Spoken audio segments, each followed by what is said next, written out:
On graduation day, my parents threw my sister a party. I came home to an empty house and a note. Leftovers in the fridge. I ate alone in silence. The next morning, I was gone. A year later, Dad left a voicemail. I still haven't played it. My name's Noah. I'm 26, and I want to tell you about the day I realized I was invisible to the people who were supposed to love me the most. Not invisible like a superpower, which honestly would have been kind of cool. Invisible like you could be standing in the middle of the room, talking, breathing, existing, and no one would even glance in your direction. That kind of invisible. The kind that makes you wonder if maybe you're the problem. Spoiler alert, I wasn't. Let me back up a little. I grew up in a mid-sized town in North Carolina, the kind of place where everyone goes to the same 3 restaurants and pretends the barbecue spot on Elm Street is a hidden gem, even though the parking lot is always full. My family was what most people would call normal from the outside. Dad worked in commercial insurance. Mom was a part-time office manager at a dental practice. And then there was me and my younger sister, Elise. Elise is 2 years younger than me. And if you asked my parents, she hung the moon, the stars, and probably invented gravity while she was at it. Now look, I'm not one of those people who blames everything on sibling rivalry. I get it, parents aren't robots. Sometimes the dynamic just shakes out a certain way. But there's a difference between a slight lean and a full-on architectural collapse in one direction. In my family, Elise was the sun, and I was whatever rock happens to be floating in the dark on the opposite side of the solar system. I don't even think it was malicious, at least not at first. It just was. Elise was the loud one, the performer, the kid who would sing at family gatherings and make the aunts cry. She did theater in middle school, cheerleading in high school, student council, homecoming court, the whole highlight reel. And every single thing she did, my parents were front row. Mom once drove 45 minutes in a thunderstorm to watch Elise's junior year talent show, where she sang a Carrie Underwood song. I'm not even exaggerating when I say I had a cross-country meet the same weekend that was 15 minutes from our house, and neither of them showed up. Dad said he forgot. Mom said she thought it was the following week. It was on the fridge calendar, in red ink, that I wrote there myself. I was the quiet kid. Good grades, not great. Ran track, played a little guitar, kept to myself mostly. I wasn't causing problems, but I also wasn't giving anyone a reason to put me on a pedestal. And in my family, if you weren't performing, you were furniture. I learned pretty early that asking for attention was like yelling into a canyon. You'd hear your own voice bounce back, and that was about it. There were 100 little moments over the years that chipped away at me. The time Elise got a brand new car for her 16th birthday, a used Honda Accord, nothing crazy, but still. I got my license 6 months earlier and was told to take the bus until I could save up for my own. The time Mom threw a surprise party for Elise's acceptance into state, and I found out I got into UNC Charlotte from a letter I opened alone at the kitchen counter while everyone was out getting Elise's celebration cake. I remember standing there holding this envelope, reading the word congratulations, and the house was completely empty. I put the letter on the fridge myself. It stayed there for 2 days before Mom noticed and said, "Oh, that's nice, honey. That's nice, honey," for words that could summarize my entire childhood. But I kept going. I told myself it didn't matter, that I'd make my own way, that once I graduated and got out into the world, I'd build something they couldn't ignore. I put my head down, worked hard through college, double majored in finance and economics, held down a part-time job at a bookstore near campus, and graduated with honors. Not summa, but solid. Dean's List. I was proud of myself. I really was. And maybe, just maybe, I thought this would be the thing that made them see me. Graduation day was in May. Beautiful weather, the kind of spring day that feels like the universe is giving you a thumbs up. I woke up that morning feeling something I hadn't felt in a long time. Hopeful. I ironed my white shirt, put on my tie, looked at myself in the mirror, and thought, today they'll be proud. Today is my day. The ceremony was at 2 in the afternoon. I had told my parents about it weeks in advance. I had texted the details. I had literally printed out a schedule and left it on the kitchen counter next to the coffee maker where Dad stands every morning like a zombie waiting for caffeine to revive him. They said they'd be there. Both of them. Elise too. Supposedly, though she was finishing up her sophomore year at state, and I figured that was a coin toss. I walked across that stage, shook the dean's hand, and looked out into the crowd. I scanned the rows, looking for my parents. I figured maybe they were in the back, or maybe they were running late. Or maybe Dad parked in the wrong lot, because the man has the directional sense of a confused pigeon. I told myself a dozen little stories to explain the empty feeling in my chest. They weren't there. I found out later what happened, and honestly, this is where the story starts to go from sad to something else entirely. While I was walking across a stage in a cap and gown, collecting a degree I'd worked for years for, my parents were at home throwing a party. For Elise. She had been named vice president of her sorority. Vice president of a sorority. And apparently that warranted a full backyard celebration with streamers, a cake from that fancy bakery downtown, and about 20 of her friends. I drove home after the ceremony still in my gown because I didn't want to change in a parking garage like some kind of graduation gremlin. I pulled into the driveway, and the first thing I noticed was the cars. There were cars everywhere. For a second I thought, oh my God, they threw me a surprise party. My heart actually lifted. I felt this rush of warmth, this split second of believing that maybe I'd been wrong about everything, that maybe they really did care, and this was their way of making up for not being at the ceremony. I walked through the front door, and the house was empty. I could hear music and laughter coming from the backyard. I walked through the kitchen and saw it. Streamers on the back porch. A banner that said, "Congrats Elise," in pink and gold letters. A table full of food. My mom laughing with Elise's friends. My dad flipping burgers at the grill, wearing that stupid apron that says "Grill Sergeant," that he thinks is hilarious. Nobody even turned around when I opened the back door. I stood there for maybe 10 seconds, which doesn't sound like a long time, but when you're standing in your graduation gown watching your family celebrate your sister's sorority title while your degree is still warm in your hands, 10 seconds feels like an hour. I turned around, went inside, and found a note on the counter. It was in my mom's handwriting. It said, "Noah, leftovers in the fridge." Elise had big news. "Congrats on your ceremony." "Love, Mom. Congrats on your ceremony." Like I'd just come back from a dentist appointment. I opened the fridge.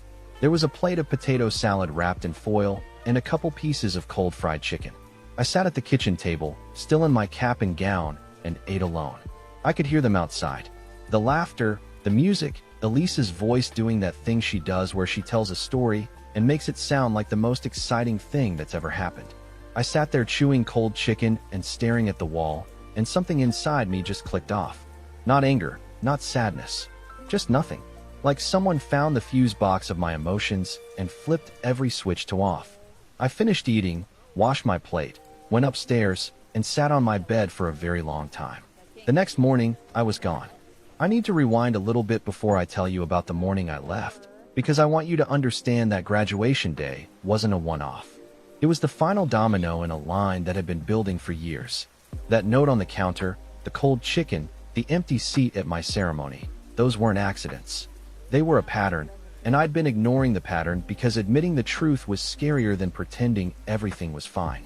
I'm not going to catalog every single moment, but I need you to understand the weight I was carrying that night. The graduation wasn't isolated. It was the final entry in a ledger that had been filling up for years. Every missed game, every brushed-off accomplishment, every time they couldn't help with my tuition because they were paying for Elise's sorority dues and meal plan upgrade. All of it was sitting on my chest when I ate that cold chicken. That note on the counter wasn't just a note. It was a summary of my entire existence in that house. So the morning after graduation, I packed a bag. Not everything, just what mattered. Clothes, my laptop, a few books, the letter from UNC Charlotte that I pulled off the fridge, and a photo of my grandmother, my dad's mother, who passed when I was 17. She was the only person in my family who ever made me feel like I was worth paying attention to. She used to call me her quiet storm and said that still waters run the deepest. I missed her every single day. I didn't leave a note. I know that sounds harsh, and maybe it was. But I figured, what's the point? They'd left me a note about leftovers while throwing a party in the backyard. If a note was good enough for my college graduation, then no note was good enough for my departure. Fair is fair. I drove to the apartment I'd already signed a lease on 3 weeks earlier. I'd been planning this, see, not the dramatic exit, but the move. I had a job lined up at a financial services firm downtown. Entry level, nothing glamorous, but it was a start. The apartment was a tiny one-bedroom above a laundromat, and it smelled vaguely like fabric softener at all hours, which honestly was kind of soothing. I set my bag on the floor, sat on the mattress I'd bought off a guy on the internet for $80, and breathed. For the first time in my life, I was alone in a place that was mine, and the silence didn't hurt. It took my parents 2 full days to notice I was gone. 2 days. Let that sink in. Their 22-year-old son, who had just graduated from college, packed up and left, and it took 48 hours for anyone to realize the room upstairs was empty. Mom texted me on a Tuesday evening. Not called. Texted. It said, "Hey, where are you? Elise wants to borrow your charger." Not, "Are you okay?" Not, "We noticed you left." "Elise wants to borrow your charger." I stared at that text for a long time. Then I typed back, "Moved out. Don't need the charger anymore. She can have it." And I turned off my phone. The call started the next day. Mom first, then Dad, then Mom again. I let them all go to voicemail. Dad's first message was casual, almost confused, like he couldn't process that I'd done something without running it by them first. "Hey bud, your mom says you moved out? That's kind of sudden. Give us a call when you get a chance." No urgency, no concern, just mild inconvenience. Mom's voicemail was a little more emotional, but not in the way you'd hope. "Noah, this is really inconsiderate. You didn't even tell us you were leaving. Your father and I are worried." Worried? Right. They were worried the way you're worried when you can't find the TV remote. Mildly annoyed and pretty sure it'll turn up eventually. I didn't call back. Not that day, not that week. I know some of you are thinking that's cold, and maybe it is. But I want you to consider what it feels like to spend your entire life trying to earn a spot in your own family and being told, in 1,000 small ways, that the spot doesn't exist. At some point you stop knocking on a door that was never going to open. About a week after I moved out, Elise texted me. This one actually stung a little because Elise and I weren't enemies. We weren't close either, but she wasn't cruel the way the situation was. She was just the beneficiary of a system she didn't build. Her text said, "Hey, Mom and Dad are being weird. Are you okay? Did something happen?" I thought about responding for a long time. I even typed out a few different messages. One was honest, one was sarcastic, and one was just, "I'm fine." I went with the last one. 2 words. I'm fine. Because I didn't have the energy to explain to my sister that the something that happened was every single day of my life in that house. She replied, "Okay, well, we miss you. Come visit soon." And I almost believed her. A month went by, then 2. I threw myself into work, learned the job fast, impressed my manager, a guy named Harlan, who was this no-nonsense former military type who communicated almost entirely in nods and grunts, but somehow made you feel like he saw you. Harlan didn't hand out compliments like candy, so when he told me after my first quarterly review that I was sharp and had good instincts, I nearly fell out of my chair. I started building a life. I bought a rail bed frame from an actual furniture store. I learned to cook something other than ramen and scrambled eggs. I went for runs in the mornings and found a coffee shop near my apartment where the barista, this woman named Sutton, remembered my order after the 3rd visit and started asking me about my day. Small things. Normal things.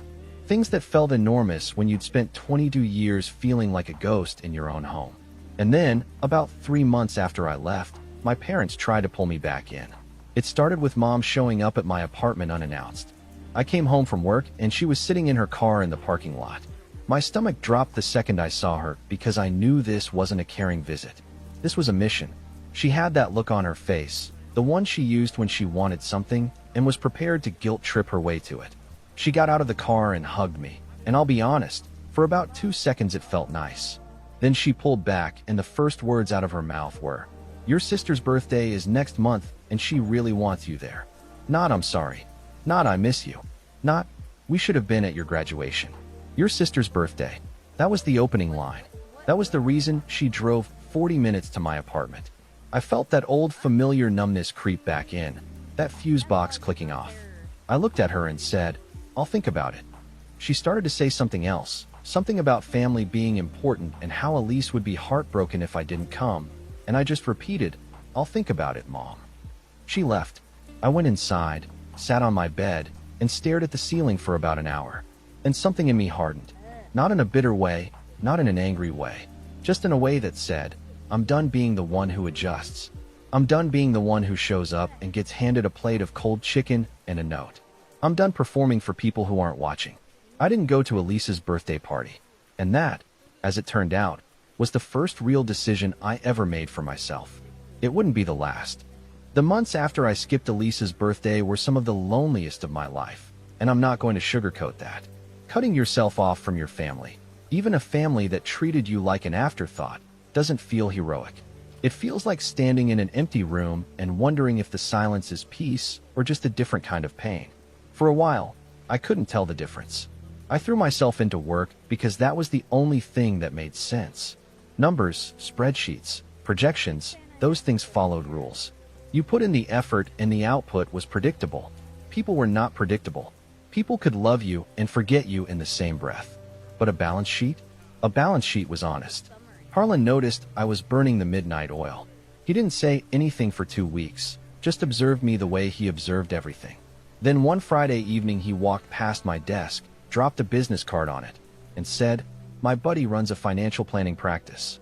Pays better. Call him Monday." Then he kept walking. The name on the card was Deacon Merritt. I called Monday, interviewed Wednesday, had an offer by the following week. Sometimes the people who care about you the most don't make a production out of it. They just quietly open a door and let you decide whether to walk through it. Deacon was the opposite of Harlan in every way. He was loud, expressive, told stories that went on for 15 minutes, and somehow circled back to the point right when you thought he'd lost it completely. He was in his mid-50s, had this booming laugh, and ran his practice like a family dinner. Everyone talked, everyone contributed, and if you had a bad idea, he'd tell you it was a bad idea, while simultaneously making you feel smart for having an idea at all. I'd never met anyone like him. The job was a massive step up. I was analyzing portfolios, building financial models, meeting with clients. Deacon saw something in me early on and started giving me more responsibility than my title warranted. After about 4 months, he pulled me into his office and said, "Noah, you've got something most people in this industry don't have. You listen. You actually hear what people are saying, not just the words, but the thing underneath the words. That's rare. Don't ever lose that." I almost told him that I learned to listen because no one ever listened to me, but I kept that to myself. Some truths are better as fuel than conversation. Around this time, I also met someone. Her name was Waverly, and before you ask, yes, that's her real name. And yes, she's heard every joke about it. She was a graphic designer who worked in the building next to mine, and we kept ending up at the same coffee shop at the same time. Sutton, the barista, actually introduced us. She said, "You two are my most dependable customers, and you both look like you could use a friend," which was simultaneously the most forward and most accurate thing anyone had ever said to me. Waverly was funny in a quiet way, the kind of person who'd say something devastating under her breath and then just sip her coffee like she hadn't just ended someone. She was smart, independent, and had this way of looking at you when you were talking that made you feel like the only person in the room. Which, if you've been following my story, you know was exactly the thing I'd been starving for my entire life. We started dating about 2 months after we met. I told her about my family early on because I didn't want to build something on a cracked foundation. She listened to the whole thing without interrupting, which is harder than it sounds when someone's telling you their parents forgot they existed. When I finished, she was quiet for a minute. Then she said, "You know you deserved better, right?" Like, not in a motivational poster way. In a factual, objective, this is how decent people behave way. I don't think I'd ever heard anyone say that to me before. Not like that. Not so plainly. Meanwhile, my career was accelerating. Deacon started bringing me to client meetings as a partner, not just an analyst. I was managing accounts, building relationships with clients who had real money and real trust in our firm. My income jumped significantly within my first year there. I paid off the rest of my student loans in one aggressive push. I moved out of the apartment above the laundromat and into a proper one-bedroom with actual counter space and windows that didn't rattle when the wind blew. I started running again too, not competitively, but for myself. Every morning, 5:30, rain or shine. There's something about choosing to be alone that feels completely different from being made to feel alone. One is freedom. The other is a cage. About 9 months after graduation, I got a call from Elise. I almost didn't answer, but something in me said to pick up. She sounded different. Quieter. Less performative. She said, "Noah, I need to talk to you about something, and I need you to actually hear me out." I said okay. She told me that things at home had changed since I left. Not in a dramatic, everything fell apart way, but in a slow, uncomfortable way. Mom and Dad argued more. Dad had gotten quieter, spent more time in the garage. Mom was drinking wine every night instead of just on weekends and making passive-aggressive comments about how both her kids abandoned her, which was rich considering I was the one who'd been abandoned long before I ever walked out the door. Elise said something that caught me off guard. She said, "I know they treated you differently. I always knew, even when I pretended I didn't. I just didn't know how to fix it without losing what I had." That hit me in a place I didn't know was still tender. My little sister had watched me be ignored for 22 years and stayed quiet, because speaking up might have cost her spot in the sun. I didn't blame her, not really. She was a kid too, operating in the same messed up system I was. But hearing her admit it out loud did something to me. It validated 22 years of wondering if I was crazy, if I was imagining things, if maybe I really was just being too sensitive like Mom always implied. I told Elise I appreciated her calling. I told her I wasn't angry at her. I told her that I needed more time, and that I wasn't ready to come back to the family dinner table and pretend everything was fine just because the holidays were coming up. She said she understood, and to her credit, she didn't push. Time kept moving. My second year at the firm, Deacon made me a junior partner. I was 24, the youngest person he'd ever promoted to that position. He threw a small celebration at the office, just the team and a cake from the bakery down the street. And when he stood up to say a few words, he called me the future of this firm, and I had to stare very hard at the ceiling to keep myself together. Waverly was there too. She brought me a card that said "Congratulations on being important" on the front, and on the inside she'd written, "You always were. Now everyone else is catching up." I kept that card. I still have it.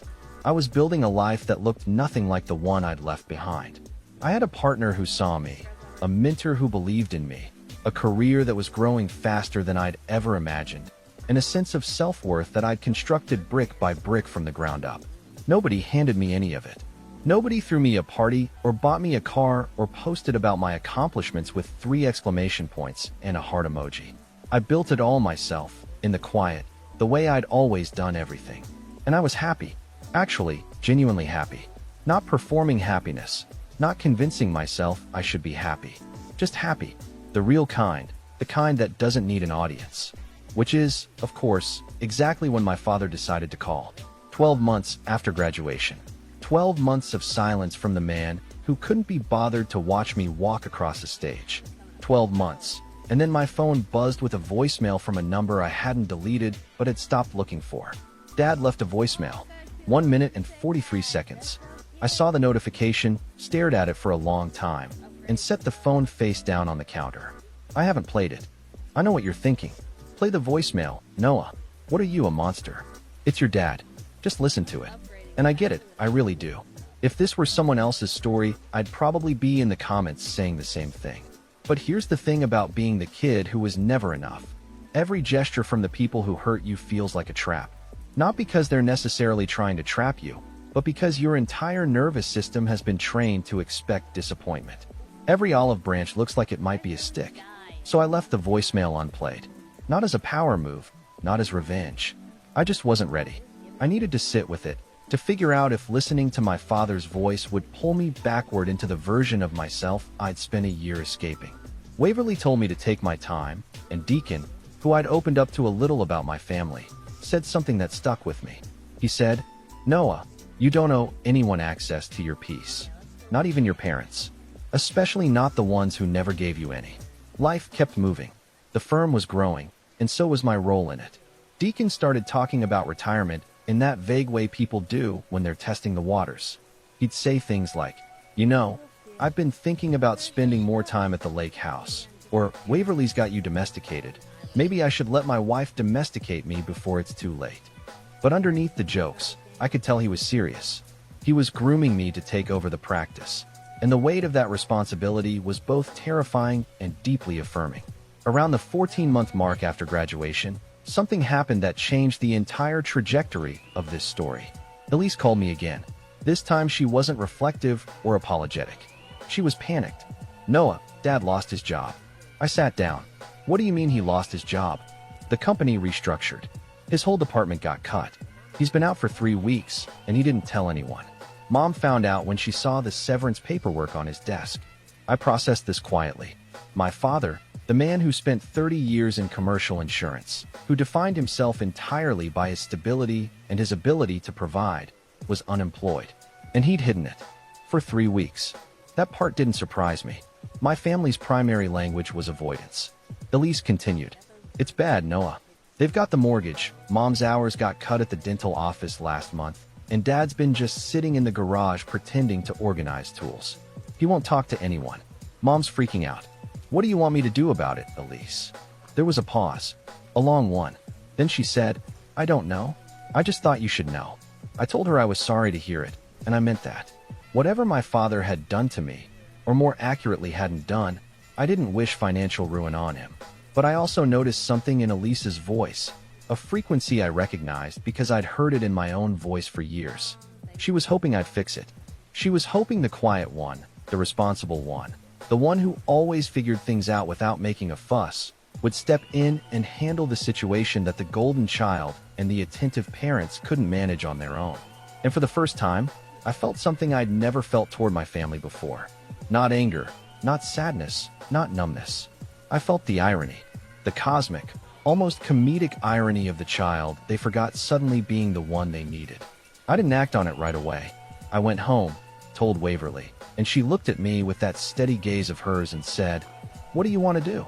Not what should you do? Not what's the right thing to do. What do you want to do? I loved her for asking it that way. I don't know yet, I said, but I'm not going to rush into anything.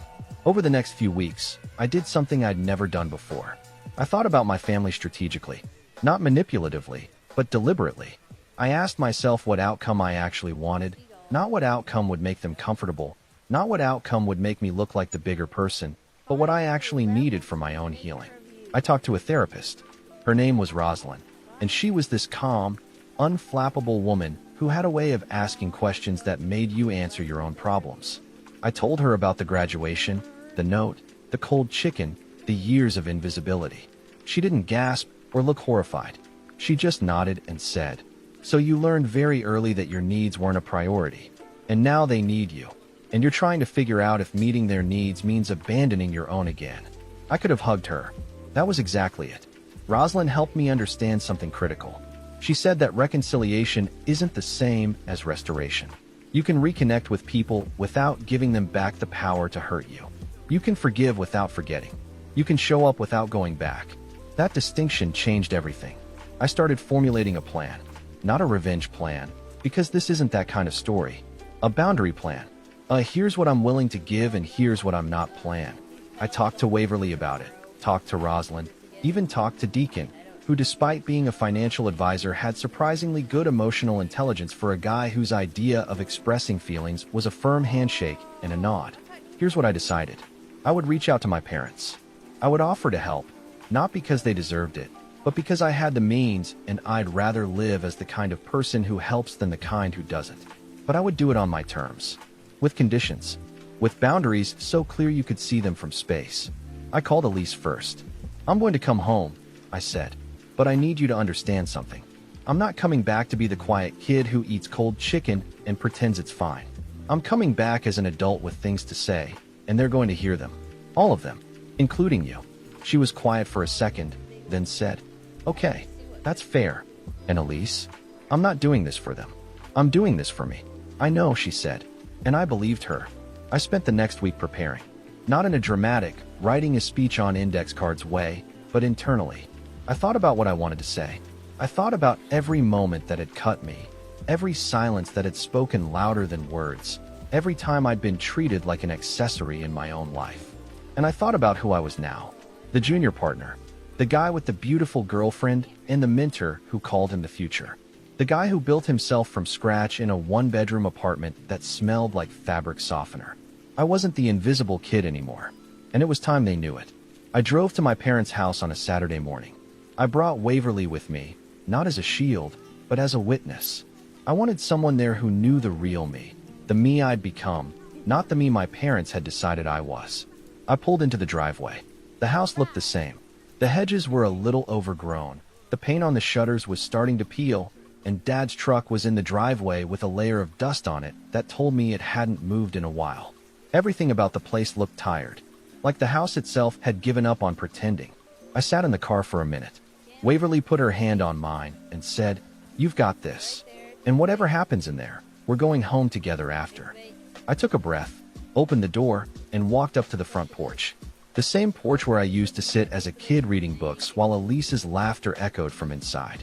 The same porch where my grandmother used to sit with me on summer evenings and tell me I was her quiet storm. I knocked on the door. My mother opened it, and for a moment, she just stared at me like she was looking at a stranger. In a way, she was.